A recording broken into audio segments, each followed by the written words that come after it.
Hi, everybody. Welcome to Conversations with Calvin, We the Species. Lauren and I have been chatting. Well, we chatted last week, and Lauren Petrullo, and we chatted a whole bunch just now. I love the universe. I do love the universe because it brings people of commonalities and people together, and it's inexplicable how things work out. But Lauren and I, we got all these commonalities.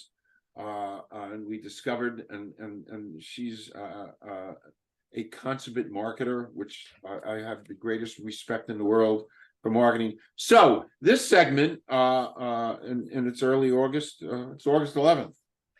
Hey, this segment is, and I'm actually going to read the title because I think the title is precious. So this is Lauren Petrullo. She's the CEO. She's the founder of Mongoose Media, which kind of looks like that. I'll be showing you throughout. And she's also founded Asian Beauty Essentials. And everybody listening, if you go to asianbeautyessentials.com, there is a 20% discount on anything you see there if you type the word Calvin in, and I think that's a great offer, and thank you for that. Also, she's a digital marketer. She's into soccer. We were just talking about that, and this is coming live from Florida. So I mean, I'm hugely honored, and we talked about Italy. We talked about a whole bunch of stuff, and that's the commonality. Women's soccer we talked about. So we'll get to that. Lauren, I'm thrilled that we're here on a Friday night, and congratulations. Also, you've got a very important anniversary coming up, and I think that's great. So I'm done with the monologue. Why don't you take it away and do a little bio and intro and education stuff, and then we'll go from there. Amazing. Well, I mean, I sound really impressed with my own introduction that you just gave me. I'm like, oh, that was really sweet. So hi, I'm really glad to be here. By the way, like I know that we had connected last week, and then like even more on this call, and 100% agree with the whole like serendipitous union of where our lives interact. While you're in, Rutgers, I went to school and played soccer in Illinois and in California, at the collegiate level, and that's where I was like, oh my gosh, you're a women's soccer fan. This is amazing. Because growing up in the city of Chicago, I'd often find soccer fans refer to women's soccer as like playing soccer underwater. And I understand that there's a different pace that goes to the game, but there's such an art form and there's such athleticism, and I'm beyond excited to hear how women's soccer is really taking charge in the States. And I'm like, oh, calling back to like my younger days. Like when I was in college, I was like, I'm going to become a professional soccer player. Some of my friends played pro, both men and women. And while it didn't work out for me, now I dragon boat. And I get to crash and find like-minded souls and crash this podcast. So hello, everybody. I'm Lauren. This is great. All right, great. And we're just going to bounce around from serious to not serious, but I don't know how serious this is, but I'm just curious. We kind of touched on it, but could you talk about this irrational fear of bananas? It's so irrational. It's so ridiculous. It's true. When people are like, hey, let's go out for food. Do you have any preferences? I'm like, I like everything, just not bananas. And I've really graduated from being a banana-phobic person. And banana-phobia is a real term. Okay. It exists. Wow. And it's so incredulous that so I lived in LA. I worked in LA.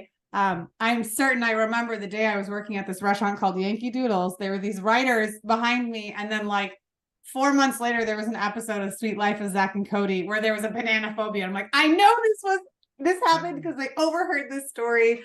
But I hate bananas. I once had a deathly fear of bananas, so much so that my brothers thought of taking me on the Maury show. Wow. To overcome it. Thank God they didn't do it because it would have been a nightmare. But I got a dog and he loves bananas, and with like plastic bags and a very outstretched arm, I once fed my dog a banana to show that, okay, I'm a good mom. But I hate bananas so much. Like I couldn't be in the same room as them. I will never kiss my husband until he's brushed his teeth after consuming a banana. Wow. Ugh. Hey, it is what it is. It is what it is. You went dark. I know, it's the camera. Oh, okay, okay.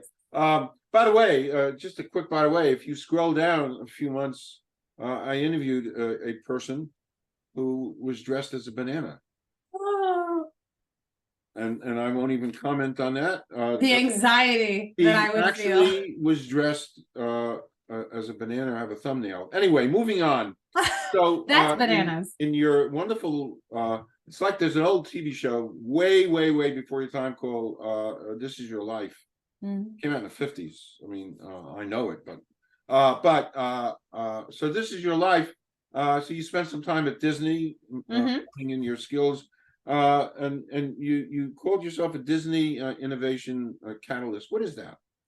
So at Disney, I'm in Orlando, Florida, moved here after college in LA, worked for the Mouse. I was on an in-house idea agency at the Walt Disney Company, and my boss was the VP of Innovation and Creativity for Disney.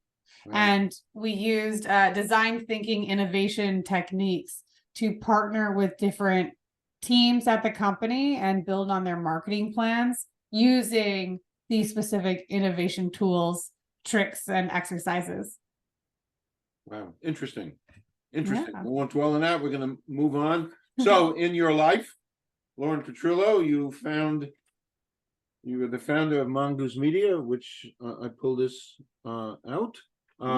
And so talk about the founding of Mongoose Media and some of its marketing philosophy. Sure. So, well, long story short, Mongoose Media kind of came on a happenstance because I was fired from my last role. Yeah, it wasn't necessarily a surprise. Like we had a disagreement on way things were being run at the organization. And so we parted ways, and I had clients knocking on my door asking, hey, did you start a company? Did you start a company? And so then I definitely did. And the name Mongoose Media, like the logo has my glasses, my pink glasses and the two O's. Right. And yeah. And my brother Brendan had come up with the name Mongoose because I thought I would call it Goldilocks marketing because I'm blonde and it's just marketing that's done just right for your business. And he said, no. Be a mongoose. A mongoose is an animal that's small in size, but can take on a lion, can take on 2 snakes at a time. And with the brands I've worked with every major hospitality brand in North America. I've worked with major universities, Disney, of course. He said, you're like a mongoose, a little animal with a ferocious power with your marketing skills. Brilliant. Thus it was born. Brilliant. By the way, that's brilliant. I love that. It's pretty visual. And also reading about you in some of your thinking, you somehow called yourself, we didn't talk about this prior, but you called yourself a destruction queen. I'd love to know what that is.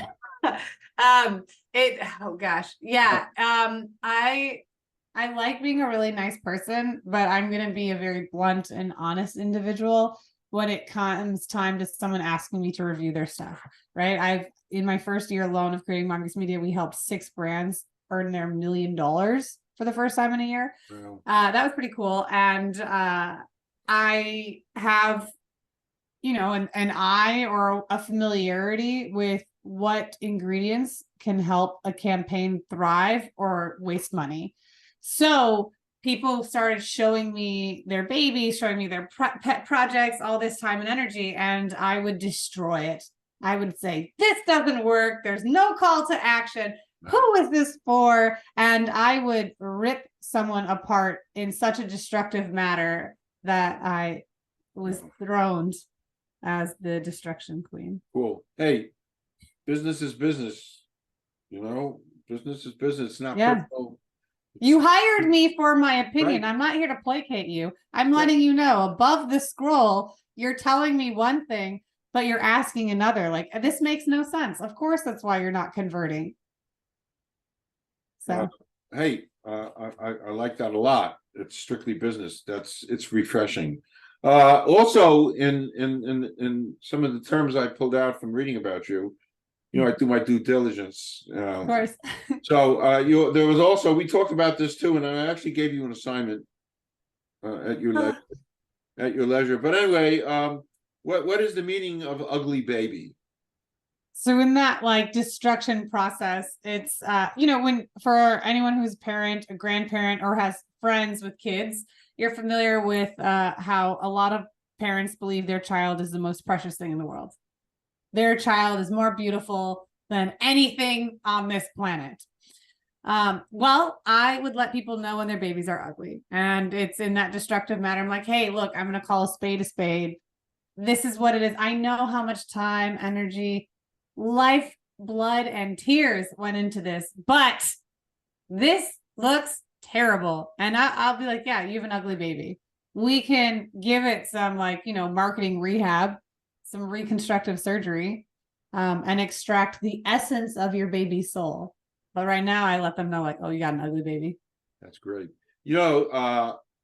Listening to you, there was one of my favorite Seinfeld episodes. I'm a huge Seinfeld fan, where there was an ugly baby, and Jerry and Elaine had to bite their lips because the mother and the father thought this was the most beautiful baby in the world. Yeah. When they bent down in the crib and looked at it, they had to control themselves because it was an ugly baby. Boom. Anyway, now getting a little serious. Do you have an all-purpose mission? Yeah, well, if I could have one wish, it's that everyone has access to clean water.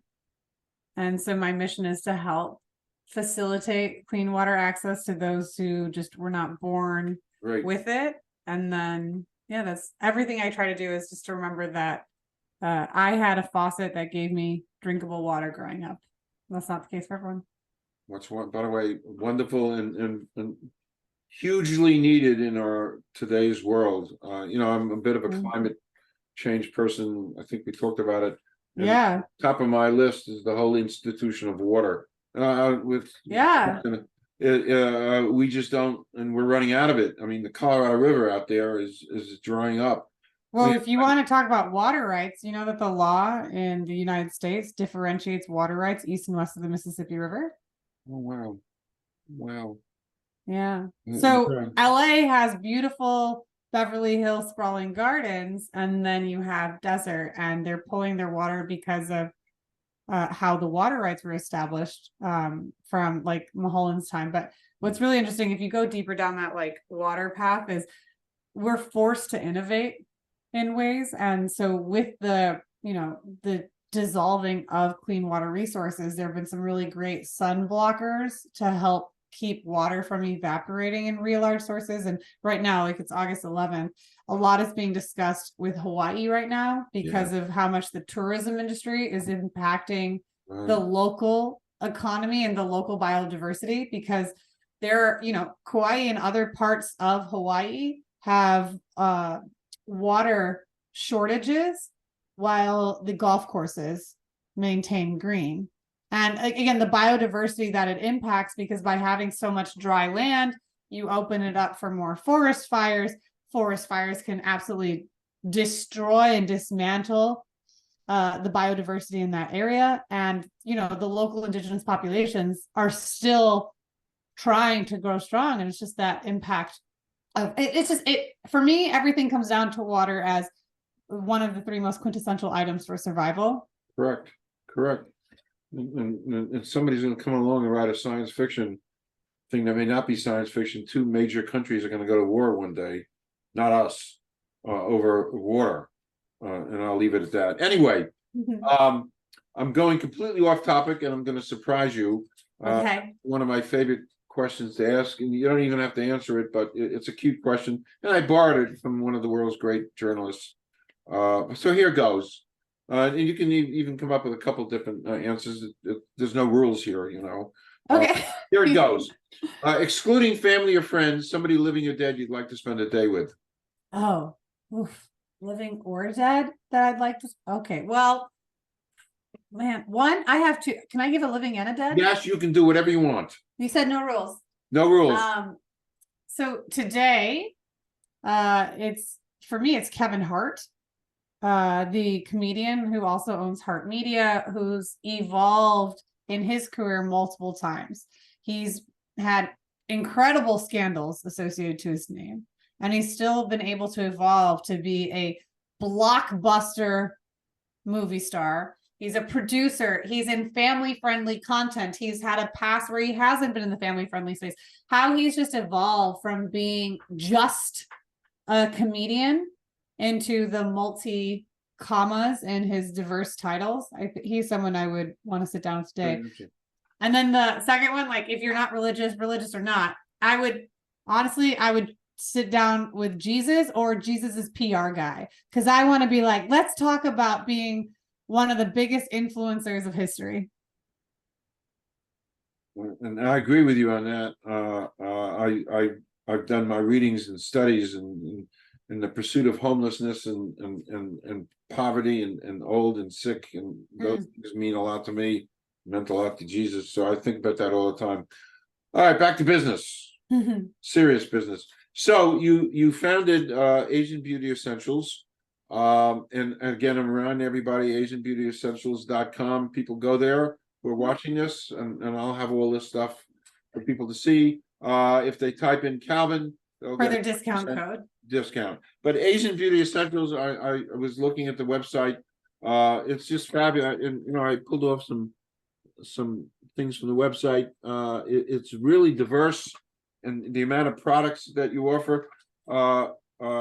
It's kind of an amazing thing. So talk about that birth, and then parenthetically, if you want to talk about Shade Matcha and Beau&Belle Littles, but Sure. Asian Beauty Essentials, how did that come to be? Well, going back to my pursuit of having the world have clean access to water, it was actually during the pandemic I created Asian Beauty Essentials. So a little bit about me. I'm on this tour to hobbies. I really love crashing other people's favorite things to do, because if I can go to fencing or dragon boating or Korean class or salsa or enter your hobby here, I'm going to meet individuals who are so passionate and enthusiastic about insert hobby's name that I'll get to like feed off that energy, like Sarah Jessica Parker in Hocus Pocus, like, come little children. Like, I feel like that it fuels my soul. And right before the pandemic, I had been taking Chinese classes and Korean classes, and learned a little bit about this Asian beauty stuff. But during the pandemic, everyone kept saying, hey, we got to stop the spread of the virus by washing your hands. Well, hold on a second. When not everyone in the world can wash their hands, are we condemning them to die of disease? I was in Italy when the pandemic broke out, before it became well known in the United States. Like, we saw hospitals get shut down. There's not one person in Italy who doesn't know someone directly that passed. Right. So I thought to myself, hey, I've helped a lot of e-commerce brands and a lot of businesses have wild success. Not just me, excuse me, me and my team. Let's be real. My team are the brilliant people. I'm just a person paying their check every day. But we thought, hey, we can create this entity where I could at least sell products to my classmates, if nothing else, and we can use a portion of the revenue to contribute to clean water initiatives.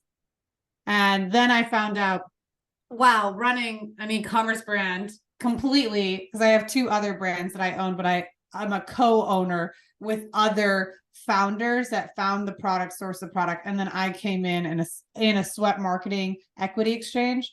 I found out there's so much more that goes into creating and starting an e-commerce brand all from scratch.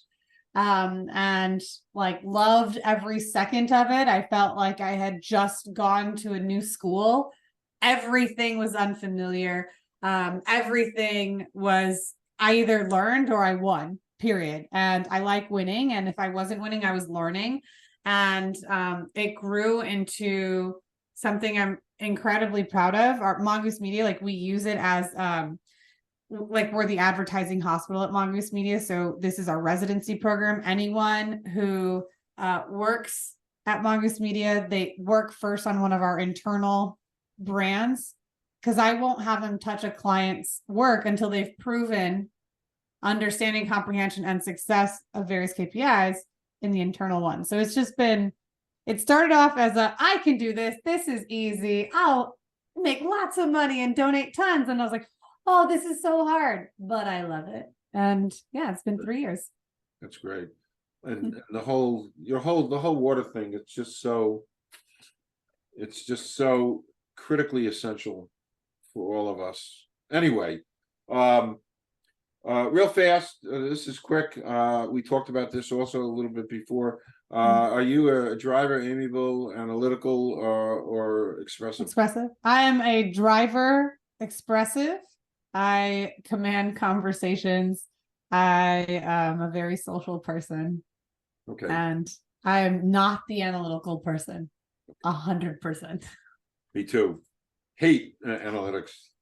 Hate. Oh, but my team is stacked with them. Well, there have to be. I mean, yeah, I know my weakness, and like shout out to my assistants, like especially Irish. Like she is such an analytical person. Heather, she was the second person that joined our team, is really into documentation and analytics. So I'm so grateful that I know what it is. And at Disney, we had to do those tests because we had actually, when I worked at Disney Institute, the business development arm of Disney. So like big brands would come and hire us at Disney to introduce how Disney's approach to selection, training, engagement, Disney's approach to creativity, innovation. And we had outside of our offices, my cubicle, I had my display test that showed where I am in the quadrant and what I don't respond well to. So everyone knew how to approach, whether it be a new hire or a new conversation starter. And as we discussed, these 4 social styles of selling really work.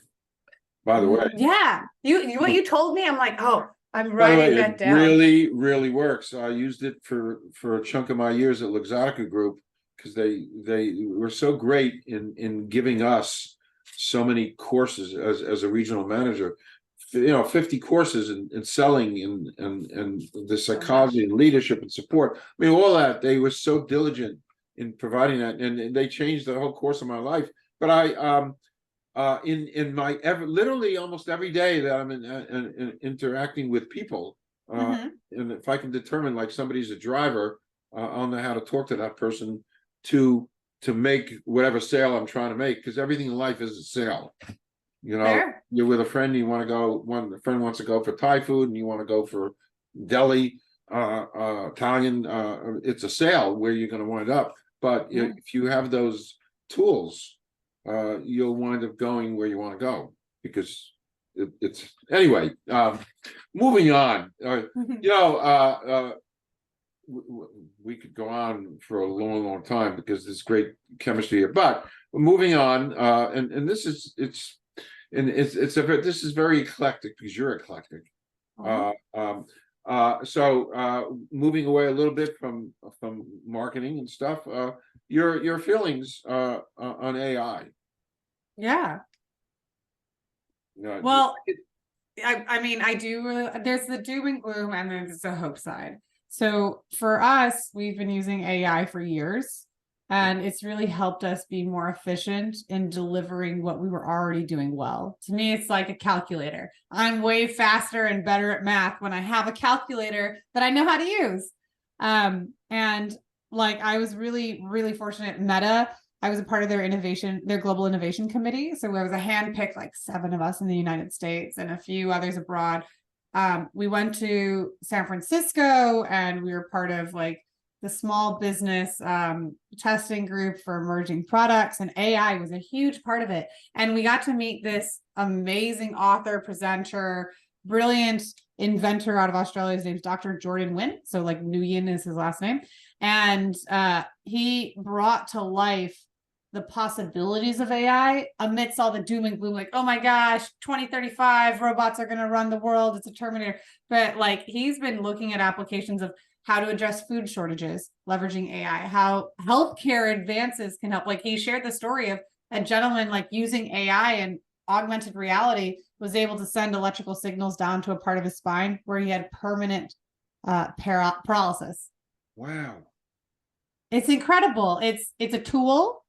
But like any tool, can be used for good or evil. But we've used it effectively at work. I am excited to see where it continues to evolve. as a tool to support humans. Changing, going slightly off topic, we could talk about AI for all day. I really could. hopefully we will reassemble and do some AI stuff, because you're the fact that you've been using it and experiencing it, and I'm just so fascinated by it. You know, that picture you showed, that's from an interview in Australia like almost 4 years ago, when we were able. Yeah, that's me being interviewed by an Australian news station about how we just saw explosive growth by leveraging AI. I didn't remove one person because we adopted AI into our systems. We actually grew a team from 1 to 6 in a matter of 3 months. And for a small business, that's huge.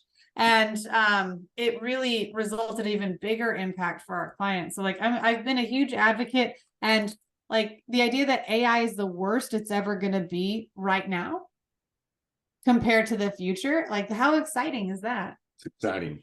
No, it is exciting. It is. But we'll cut this off because we could. Yeah, sorry. We could talk about this. I perseverate about it. I've been using it in my own little world. Talk about that when we go off air. But anyway, moving on. I like this question too. It's completely again off topic. Favorite movies and actors. Okay, well, I mean, Kevin Hart being one of the people I want to meet with, absolutely. Zendaya is one of my favorite actresses.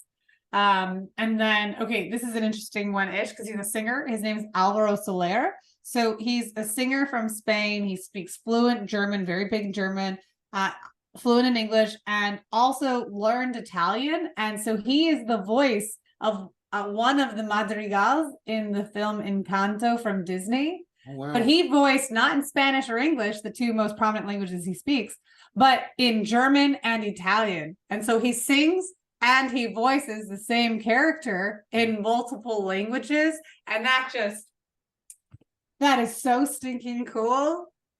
Wow. Wow. That's cool. That's cool. Yeah. This is just a one-word answer. You and I are both disappointed about USA women's soccer. Such a huge fan of women's soccer for a long time. With the emergence of Carly Lloyd, Rutgers. Yeah.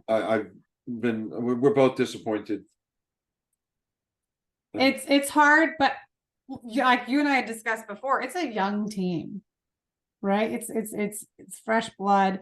I think that the US women's team dominating as much as it has, even taking the L earlier than anticipated. I hope it continues to bring the international acceptance of women's sports. And I just say this from my personal experience. We go to Italy every year. My husband's from Italy. I have been excluded from playing soccer in different crowds. There aren't women's youth soccer events in Italy where soccer is a religion. It's as big as the Pope. And it's behind. And I think that's probably true for a lot of other countries. So even though we unfortunately didn't progress and were knocked out, I really hope that seeing us like we defeated the US and like who gets to surpass us, I hope it overall has a halo lift for support for the women's division of this sport. Yeah. Okay. So I'm gonna try to look at it with a positive note. Otherwise, I was like, it's hard. And then finding out more stuff about what happened in the locker room between some of the players, I'm just like, no, please don't lose focus on the sport. This isn't like basketball and football. Don't pray to all that TMZ nonsense. I loved it. Listen, I love that sport. In fact, I don't watch men's soccer at all. It's just women's soccer.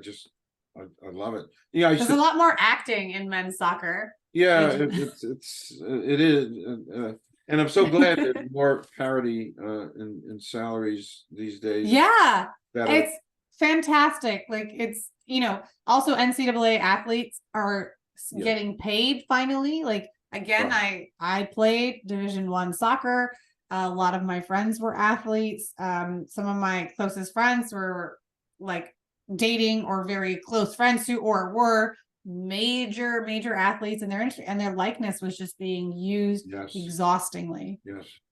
So- That's another subject for another interview. We could talk about that for a long time. I'm not, Yeah. and I'm a huge college sports person. I don't do anything in professional sports. Mhm. You have a time limit. There's a different urgency that happens in a game when you have 4, maybe 5 years if you're That's right. redshirted to participate. Yes, yes. But the NCAA went from one extreme that you. Yeah. I was told years ago as a booster, I couldn't buy an athlete or prospective athlete a cup of coffee. Illegal. No, that again, let's talk about the extremes. Like, it was really uncomfortable. I got a scholarship for something else, and then I had to go through my university's athletic department to make sure everything was kosher. Correct. It was like, okay, I mean, all right, that's fine. I'm allowed to attend this, but I can't do X, Y, and Z. I don't want to get in trouble. And I felt like I was tiptoeing along all this dangerous red tape. Right. And now they went completely the opposite way. Yeah. Buy somebody a house, you can buy somebody a McDonald's franchise, you can do anything you want to do. So I don't. Yeah. But there's not enough protection in place. There's the LSU cheerleader who has to resort virtual. So it's a new world, and with newness comes adaptability. I just wish they would have brought more past athletes to the conversation, because, like, the influencer world has been run by a generation that didn't dictate the new rules of NCAA. So great assessment. And it's true. We're going to leave it at that, because we could, and we're both on the same. We're both on the same. Yeah, we are the same thing. Also, in reading about you, Lauren, I this thing, dragon boat racing. I have no clue. Yeah. What is that? I like to describe dragon boat racing as competitive canoeing, but Chinese. There's 20 paddlers in the boat. Difference between paddling and rowing is, if you're paddling, you're facing forward in the direction you're moving the boat. If you're rowing, your back is to the direction you're going. So with 20 paddlers, you have a drummer and you have a steers person. It's a great cooperative sport. It's non-contact. So after playing soccer, I have aged a little bit, and my insurance required me not to play such a contact sport anymore. And I was welcomed into the sport that in the US is 70% women. There's a huge breast cancer community around dragon boating, because you work muscles that really don't see the light of exercise, especially if you've had mastectomy or any type of surgery or chemo into that area. But yeah, it's amazing. If anyone listening is ever in Orlando, Florida, like, please reach out to me on, like, social, like on Instagram or something. I would love to invite you to either check out a race or to sit on the boat with us. We do welcome newbies 6 months of the year. Try it out. It's an incredible sport, and it's not for everyone, but oh man, is it addicting. When you fall hard, in love with it. Like, you don't fall into the water. We've never fallen in the water. Oh, that's so cool. Very cool. Yeah. I'm gonna look it up. Dragon boat. I'm gonna check it out. The U.S. team actually won their first gold medal just this past week in Thailand, and I know 2 of the paddlers, because the Florida tarpons. In Florida, we have sunshine year round, so it's easy for us because it's an outdoor sport. So Canada, they're stuck, depending on where they are, 4 to 6 years of just being an erg. But the U.S. took a gold medal in Thailand at the International Dragon Boat Festival. It's huge deal. Is it just last week? Is it an Olympic sport? No, it's not. It's an honorary one.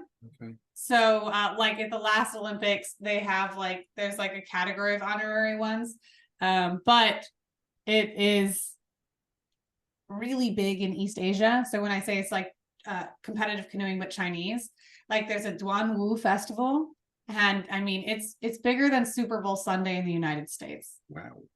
Over there. Wow. Yeah. Brave new world. Wow. Okay, the last serious question, because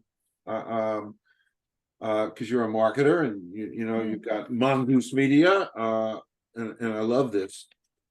I love this picture. It's great. Oh, thank you. So here's the question. Just off the top of your head, a sample marketing program for, let's say, some kind of environmentally friendly product. How would you? What are some of the things you do to market it? ultimately, to pull eyes away from the vagaries of TikTok. That will- Okay. Well, Facebook and Instagram still tend to be one of the lowest and most cost-effective ways to get eyeballs. Like you can spend 20 to 40 bucks to get your offer in front of 1,000 people. That's like hiring a sign spinner, but for Facebook, and you can do some really great targeting. What I would say is so an environmentally friendly product. My like quick advice is ideally you have a product price under 50 bucks. Just off the top of the head, like if it's over $50, you have to have consideration for the product. However, if you have it under $50, it really eats into your margins for customer acquisition. If you have a $50 product, you must acquire a new customer with a Facebook ad for under $15, $12 ideally, so that you have room to cover cost of goods, overhead, marketing, and a profit, because we're not in this product creation to save world. We know that money is the greatest catalyst for instituting change, right? I want to help clean water initiatives with successful revenue from Asian Beauty Essentials. We can give back in that capacity. So if someone's doing a eco-friendly product, I would first look at the price point. Second thing I would tell someone to do is you need to get at least 10 reviews. You need to get verified reviews. And I say verified because laws and algorithms and brands are demanding verification. Even Amazon has just done this huge rollout, and it's going to continue to get harder because there are a lot of companies that you can solicit reviews from, and you do it. It's not the way you're supposed to go. And reviews are actually regulated by the FTC. So I would say you need to get at least 10 verified reviews. You can have your best friend, your mom, your brother, your uncle's neighbor, anyone that is willing to buy your product from your website, so that there's a trackable conversion. You can give them a discount code. That's fine. But if you can see that they bought the product and then can give a review, ideally 5 stars, but you cannot give an exchange because, again, the FTC regulates it. But you can ask for an honest feedback. And those reviews are going to be the lifeblood of your company's success, because people don't want to try something without knowing if it works. And people don't buy an eco-friendly product necessarily because it's eco-friendly. That's a feature.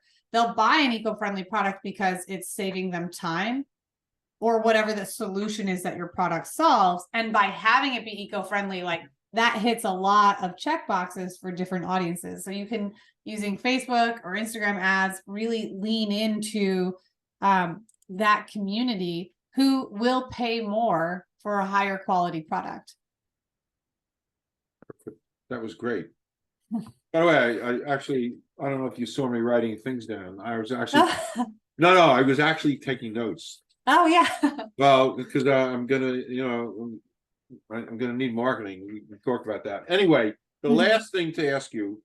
Okay, last thing. But I have so much fun on these conversations with you. Well, listen.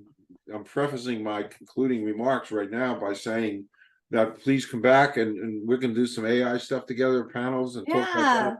But I'm hugely loyal. Come back, we can do stuff. And this has been there's one of my favorite movies, Norma Ray, with Sally Field. Oh yeah, love that movie. I've watched it. I can't tell you how many times I've watched it.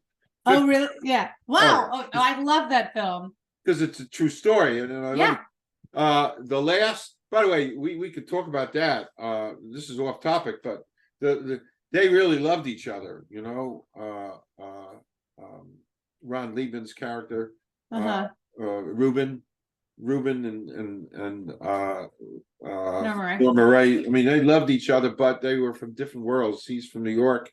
You know, he reads the Times, and she's from North Carolina, South Carolina. She picks her teeth and. But they loved each other, but they knew they couldn't breach the 2 different worlds. It was really heavy. I mean, you could, but the last thing, Ron Ruben says to Norma Ray before he gets in his car and drives away, is knowing you has been sumptuous. Oh shoot, I don't remember that line. It's a great line, and so I'm saying now, as a concluding thing, this interview and knowing you has been sumptuous. I get all the warm and fuzzies. Like, yes, I'm blushing. And that's true. It's true. So anyway, I did almost my last closing monologue. But can you just kind of fill in this last thing? A day without macaroni and cheese is like what? It's like living your life in a black and white movie. Boom. And that, Lauren Petrullo, is the end of our interview. Please do come back, and I'm gonna, recruit you to come back and talk about AI and stuff. But you once again made my day and night, and I can't thank you enough.